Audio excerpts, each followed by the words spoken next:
Bonjour à tous.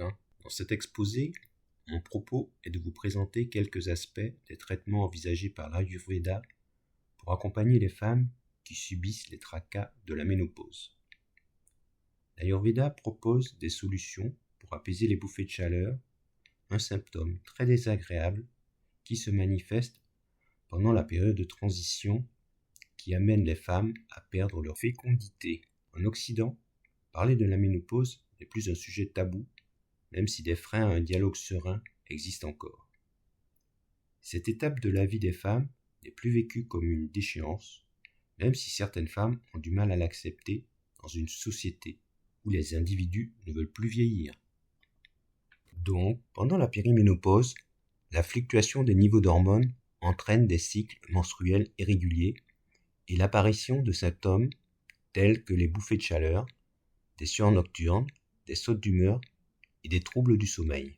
Les bouffées de chaleur sont un symptôme fréquent. Elles touchent plus de 70% des femmes pendant la périménopause ou la ménopause. Les femmes concernées ressentent une chaleur intense qui débute souvent au niveau du visage, avec rougeur de la face, accompagnée de sueur et d'une modification du rythme cardiaque. Le praticien ayurvédique, dénommé Vaidya, détermine son traitement en cherchant la cause de la maladie. Il s'appuie sur un examen approfondi du patient. Cet examen est appelé Rogi Pariksha. Les Vaidas s'accordent sur un fait. Les bouffées de chaleur sont généralement un signe que Vata pousse Pitta vers le haut et dans un sous-dosha de Kapha. Cela signifie que le surmenage ou d'autres facteurs ont asséché les fluides ou les nutriments. La circulation est stimulée pour compenser la carence et la vasodilatation des vaisseaux qui en découlent contribue à augmenter la température à la surface de la peau. Les bouffées de chaleur ne dépendent pas seulement des déséquilibres hormonaux et peuvent être aggravées par des aliments qui vont contribuer à augmenter la thermogénèse. En général, ces manifestations sont plus exacerbées chez les femmes de tempérament Pitta ou Vata que chez les femmes de tempérament Kapha. Pour apaiser les bouffées de chaleur, connues aussi sous le nom de hot flashes en anglais, l'Ayurveda va d'abord s'appuyer sur un diagnostic précis. Il va combiner plusieurs chikitsas ou thérapies afin de traiter les désagréments observés. La phytothérapie va notamment être associée à la diététique et à différentes techniques de relaxation et de massage. Les résultats de nombreuses études montrent que la prise en charge des symptômes de la ménopause par l'Ayurveda donne des résultats très positifs. Dans cet exposé, nous allons mettre en avant quelques herbes médicinales qui ont fait leurs preuves et qui sont plébiscitées par une majorité de Vaidas. Différentes formulations à base de plantes destinées à drainer le foie, réguler l'humeur et apporter des phytoestrogènes sont réalisables et nous dressons ici un aperçu très succinct des herbes médicinales utilisées dans ce but. Le tableau qui suit n'est qu'un pâle reflet des nombreuses herbes médicinales retenues par l'Ayurveda pour apaiser les bouffées de chaleur.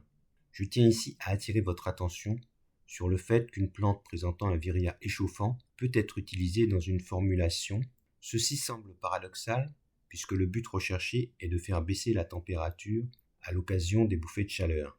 Mais il faut avoir l'humilité de comprendre que les effets des principes actifs des herbes médicinales sont complexes et il est souvent hasardeux de se limiter à un seul caractère d'une plante pour qualifier son action. Quoi qu'il en soit, nous sommes tout de même rassurés de constater que la majorité des plantes induisent un virya rafraîchissant. La première plante dont je tiens à vous parler n'est pas une inconnue pour ceux qui s'intéressent à la phytothérapie. Il s'agit de l'agripomme, dont le nom scientifique est Leonurus cardiaca. C'est une plante qui a connu son heure de gloire en herboristerie européenne, réputée pour agir sur les douleurs gastriques et cardiaques. Elle était cultivée dans les jardins des monastères au XVe siècle. Sa réputation s'est peu à peu estompée jusqu'à aujourd'hui. C'est une plante vivace qu'il est désormais rare de trouver à l'état sauvage. Comme la plupart des plantes de la famille des Lamiacées, elle attire les abeilles pendant la période de floraison estivale. Elle est très estimée en Ayurveda et est utile seule ou dans des formulations. On va utiliser ses sommités fleuries ou ses feuilles. Les propriétés connues sont celles d'emménagogue, c'est-à-dire qui stimule les menstruations. Elle va diminuer les bouffées de chaleur. Elle est antispasmodique, régularise le rythme cardiaque et est anxiolytique. Elle va favoriser la transpiration elle est expectorante. Elle va être utilisée en teinture mère ou en infusion de feuilles et fleurs dans de l'eau chaude. Son goût est particulièrement amer, caractéristique de ses propriétés médicinales. Attention, elle est contre-indiquée pendant la grossesse, déconseillée chez la personne prenant des médicaments anticoagulants, déconseillée en cas de règles abondantes ou de saignement utérin. Un scan ayurvédique montre que son rasa est amer, piquant, astringent, ce qui colle un peu avec son virya qui sera rafraîchissant. Pour l'ayurveda, ses qualités, elle va convenir pour les kapha et les pitta, et pour les vata, elle est considérée comme neutre. Donc elle convient tout de même. Si vous souhaitez plus d'informations, notamment sur son profil chimique et ses activités biologiques, vous pouvez consulter le lien que je vous ai mis ci-dessous, qui est publié sur PubMed. Si vous vous intéressez à la phytothérapie ayurvédique, vous ne pourrez éviter de croiser Shatavari, une plante qui depuis la nuit des temps entretient un rapport étroit avec la sphère des rapports amoureux et la fertilité féminine. Cette cousine de l'asperge officinale jouit d'une belle renommée. Si l'asperge officinale est exploitée pour ses jeunes pousses comme plante alimentaire, il en va tout autrement pour Shatavari, qui est cultivée pour ses racines tubérisées qui fournissent une matière première fondamentale destinée à confectionner de nombreuses préparations médicinales visant à traiter divers troubles métaboliques, notamment ceux observés pendant la ménopause qui font l'objet de notre propos. En résumé, Shatavari est une plante adaptogène au pouvoir régénérant qui stimule le système immunitaire, rafraîchit le corps, tonifie et nourrit les tissus. Elle est largement employée pour maintenir le bon fonctionnement du système reproducteur féminin. Elle favorise la production de lait maternel et les hommes bénéficient de ses largesses car elle stimule aussi la fabrication du sperme. L'acté noir est une plante indigène d'Amérique du Nord qui a été adoptée par la médecine ayurvédique. Il ne faut pas la confondre avec sa cousine, l'acté en épi, qui se rencontre en France métropolitaine et que l'on trouve généralement en moyenne montagne, qui croît sur les pentes ombragées.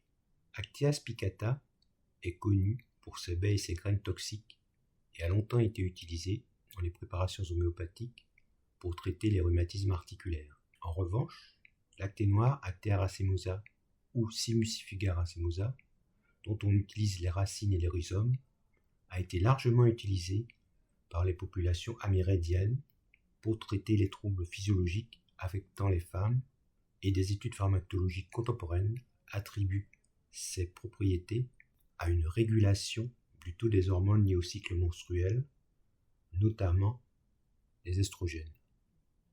Il convient d'être prudent dans l'utilisation de cette plante, car elle appartient à la famille des ranunculacées, qui, nous le savons, est une famille qui possède beaucoup de plantes toxiques, voire très toxiques.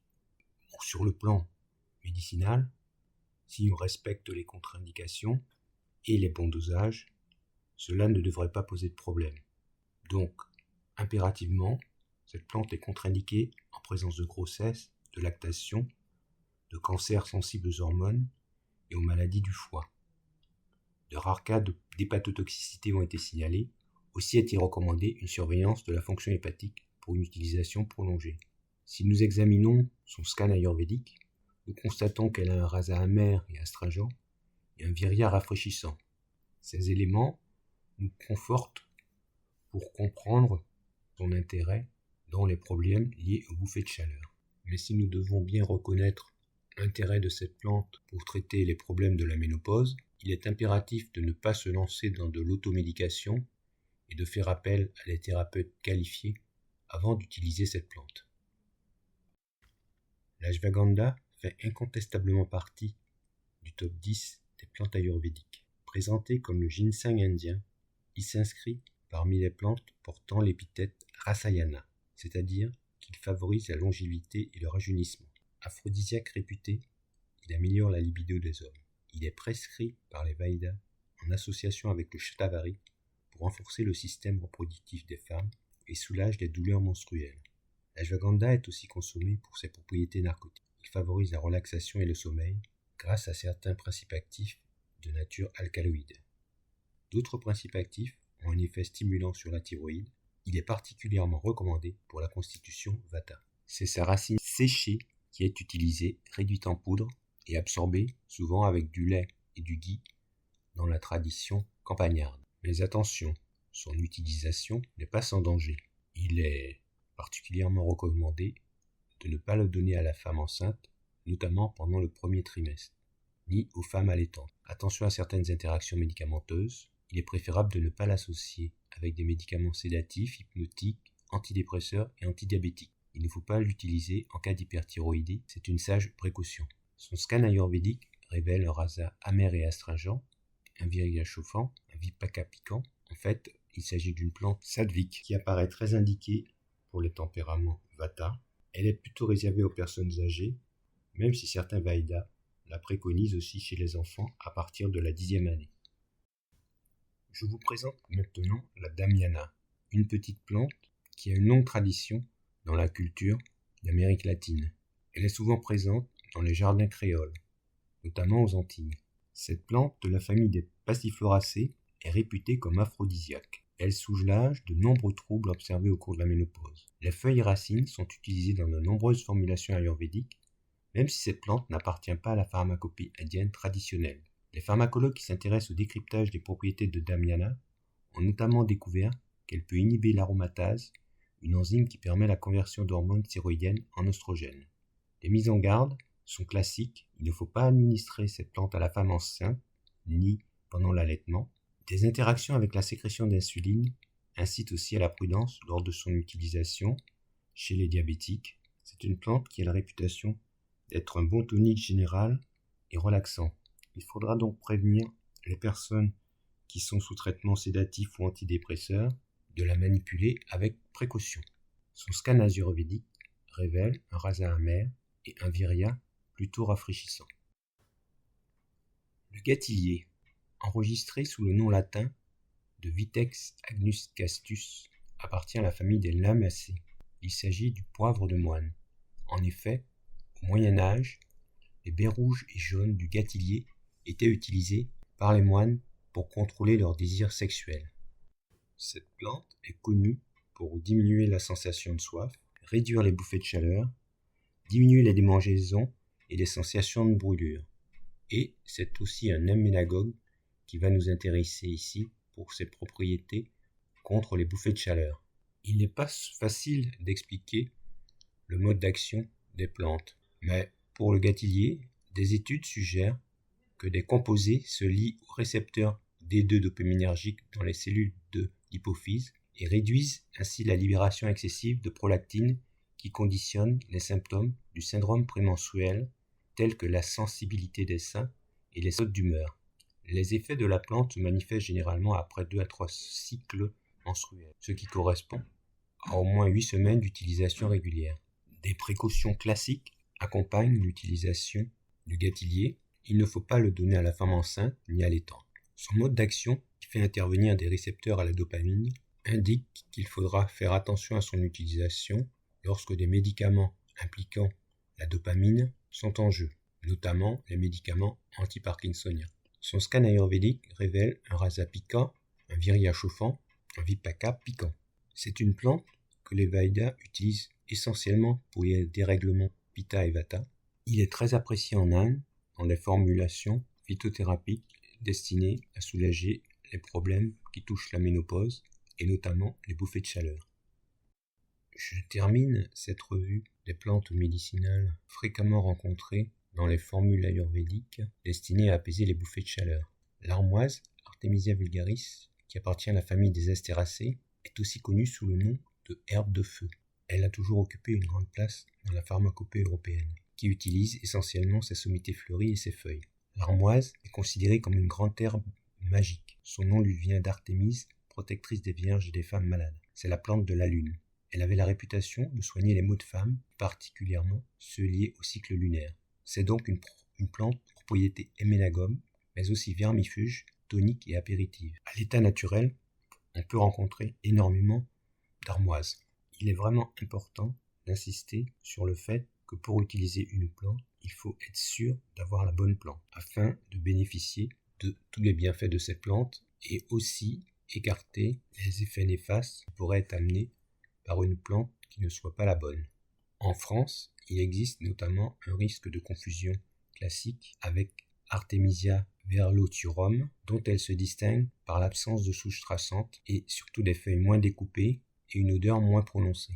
En effet, l'armoise des frères Verlot contient davantage de thiones. Si à faible dose, la thione peut être bénéfique, à forte dose, elle devient neurotoxique. Il faut signaler que des interactions potentielles existent, notamment avec les anticoagulants, les anticonvulsivants et les sédatifs. La thione contenue dans l'armoise possède une activité neuromodulatrice qui peut favoriser une légère amélioration de l'humeur, mais une surutilisation peut irriter le système nerveux. Son scan ayurvédique révèle un rasa amer, un virya chauffant. Rappelons que son nom commun est herbe de feu. Les Vedas la recommandent préférentiellement pour les tempéraments kapha. En raison de ma formation, dans cet exposé destiné à présenter l'approche ayurvédique du traitement des bouffées de chaleur, j'ai privilégié la place occupée par quelques plantes médicinales qui sont utilisées seules ou en association dans des formulations phytothérapiques. J'ai délibérément choisi de ne pas donner de formule avec des dosages car l'Ayurveda s'appuie sur des traitements individualisés qui doivent tenir compte du tempérament de la personne qui souffre de tel ou tel déséquilibre. Pour essayer de ramener l'harmonie dans le corps, et notamment lors d'une période de transition comme la ménopause, il est fondamental que le Vaida étudie parfaitement la personnalité avant de prescrire ce qu'il est convenu d'appeler la bonne plante. Il est donc indispensable qu'avant d'envisager tout traitement, une patiente soit lucide sur les déséquilibres qui la touchent.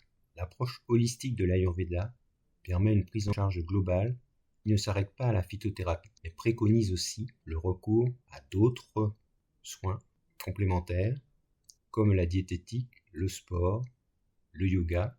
Je vous cite quelques pistes à suivre et à expérimenter. Donc la diététique, dans ce domaine, il y aura des aliments déconseillés et des aliments recommandés.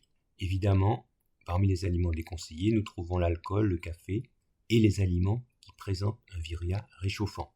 Dans les aliments recommandés figurent en contrepartie les aliments présentant un virya rafraîchissant, comme, je vais vous en citer quelques-uns, le concombre, les courgettes, l'orge, le riz basmati, le chou frisé, la roquette, les épinards, le haricot mongo, les pois d'Angole, les graines de lin, le coco, le jus de grenade, le thé vert dans lequel on aura mis les tranches de citron vert, l'infusion de menthe, le jus d'aloe vera. Parmi les épices dites rafraîchissantes, il est important d'utiliser en cuisine le fenouil, le coriandre, la menthe, le cumin noir.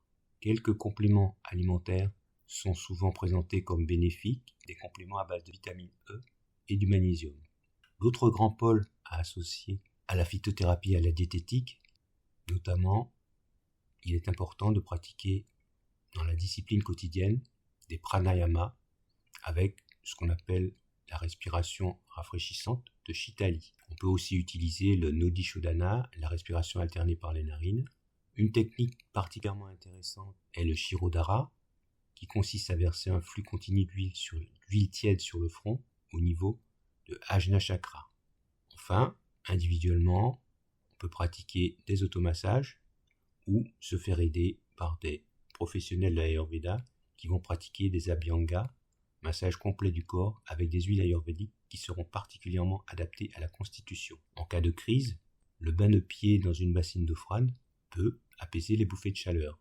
Enfin, il est important de pratiquer des exercices physiques quotidiens pour se maintenir en forme.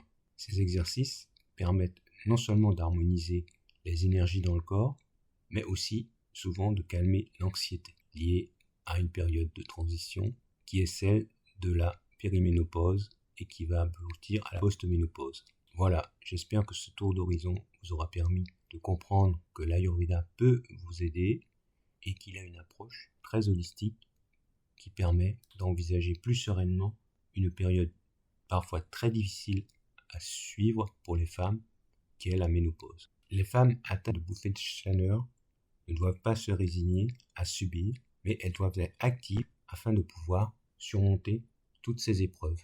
En cela, il existe de nombreux thérapeutes qui pourront vous aider, donc n'hésitez pas à les contacter.